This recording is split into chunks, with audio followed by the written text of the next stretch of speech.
O policial morre em confronto com quadrilha que atacou o banco em Porto Xavier. Aconteceu o seguinte, os bandidos atacaram a agência do Banco do Brasil ontem, no início da tarde, em Porto Xavier. Os bandidos fugiram para o mato e a brigada foi lá, foi atrás, catar os bandidos. Quando foi para o mato, houve troca de tiros e um brigadiano, Fabiano Heck Lunks, de 34 anos, foi atingido por um disparo.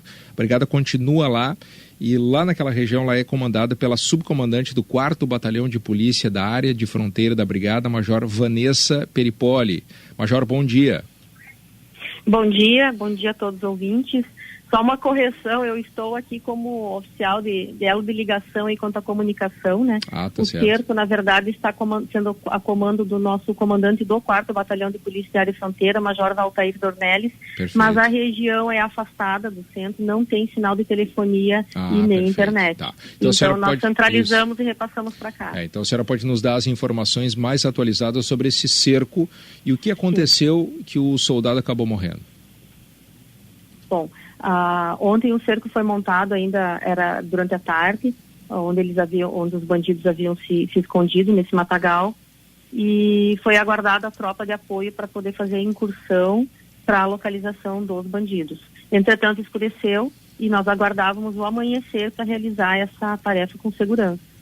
O que aconteceu na madrugada, em torno de 3h30, foi que 2 deles, não sabemos se tem mais, mas 2 deles, comprovadamente, tentaram furar o bloqueio, tentaram sair do mato e entrar em confronto com a Brigada Militar. Foram disparados vários tiros e um colega foi atingido por um desses tiros que transfixou o colete e ele acabou vindo a óbito minutos depois. Ele estava com o colete? Ele estava com o colete. Essa é a dúvida foi atingido na região do tórax. Essa é a dúvida que fica para quem nos acompanha aqui. O colete, a resistência dele é só para armas de calibre menor? Um tiro de fuzil, por exemplo, o calibre não adianta? O colete utilizado rotineiramente, ele segura até um certo calibre. E pelos vestígios que os bandidos deixaram, tanto no local do roubo quanto no veículo que foi interceptado logo após, quando então eles foram ao mato, dá conta da utilização de um calibre mais alto, né? O calibre, então, que não é todo o colete que faz a devida proteção. Como é que foi o confronto exatamente? Os bandidos estavam numa região mais afastada, a brigada foi lá? Quando aconteceu, Porto Xavier é uma cidade pequena da região próximo do Rio Uruguai, né? No Rio Uruguai. Quando aconteceu o assalto, uma característica da nossa região é que são muitas cidades e todas muito próximas. Então foi mobilizada toda a Brigada Militar e toda a região nas possíveis rotas de fuga, por estradas vicinais inclusive. E uma dessas rotas de fuga estava sendo coberta por uma guarnição de Santa Rosa, que acabou encontrando os bandidos, e eles abandonaram esse veículo então e fugiram em direção ao mato. Esse foi o primeiro momento que nós tivemos de contato com eles, né? Então a viatura também restou alvejada por tiros e também nesse veículo tem várias cápsulas dessas munições de um calibre maior, e eles fugiram em direção ao mato. Então por isso foi montado o cerco para ter o reforço para justamente poder fazer a captura dos bandidos. E esse tipo de crime não é comum aí na região, né, Major? Não é uma característica aqui da nossa região, justamente por essa facilidade que nós temos das guarnições se mobilizarem entre as cidades, né? E de cobrirem as rotas de fuga, né? Então não é a primeira vez que acontece aqui nessa região, e aqui mais para a região do BEPAF mesmo. Estamos aguardando então o desfecho agora com o cerco, que já está reforçado no local, inclusive com o apoio do BOP, que é o antigo GAT, que veio de Porto Alegre. Então as patrulhas de aéreo, elas iniciaram a incursão no mato agora com o início do dia, né, com a luminosidade do dia. Tá. E são quantos bandidos, Major? Nós temos a informação visual de 2, né? Não sabemos se tem mais ali nessa região, mas confirmados que foram os que tentaram furar o bloqueio foram 2. Tá. E quantos atacaram o banco ontem? Nós não temos a informação exata. A comunidade, então nós não sabemos se teve um outro veículo, se fugiu, enfim, né? Mas nós não temos essa informação exata.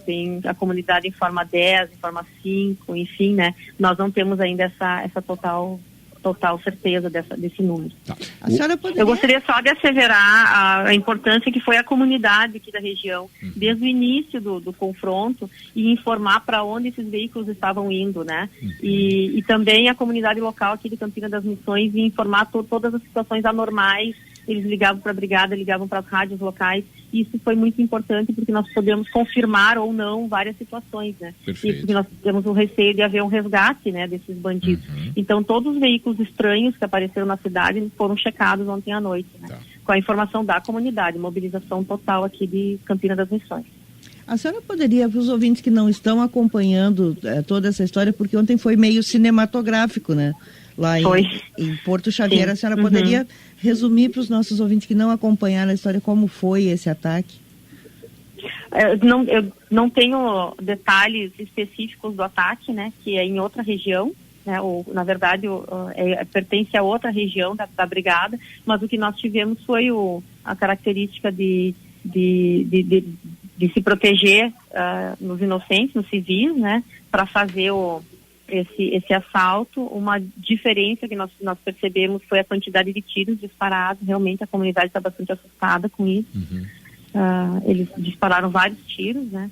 E a fuga, então, em princípio, sem o confronto, né? Não houve um confronto lá no local, pela rapidez com que foi feita a ação. Mas mesmo assim eles atiraram contra veículos que estavam por lá. Assustaram bastante a comunidade.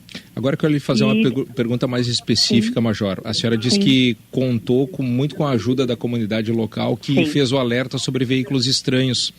O fato de sim. nós termos placas novas, a placa do Mercosul, dificulta agora identificar esses veículos que são porventura de outro município, placa de outra cidade, dificulta para o morador da região identificar que é um veículo estranho? Dificulta no modo geral, sim, porque nós não podemos mais olhar para a placa e dizer, nossa, aqui tinha um carro de Porto Alegre está passando aqui, por exemplo, né? Mas, por outro lado, as nossas comunidades são tão pequenas que as características do veículo já se tornam, digamos, curiosas, né? Sim. Então, quando deu alerta que o carro podia ser vermelho, aí todos os carros vermelhos que não eram de conhecidos acabaram sendo informados, até que nós conseguimos verificar esse, né, que já foi recuperado, então, que era um carro furtado, vermelho, Sandero. Então, na verdade, sim, prejudica de um modo geral, mas nesse nosso caso, não, porque os veículos são muito conhecidos. Sim. Então, a comunidade acabou informando qualquer veículo estranho que tivesse na sua vizinhança.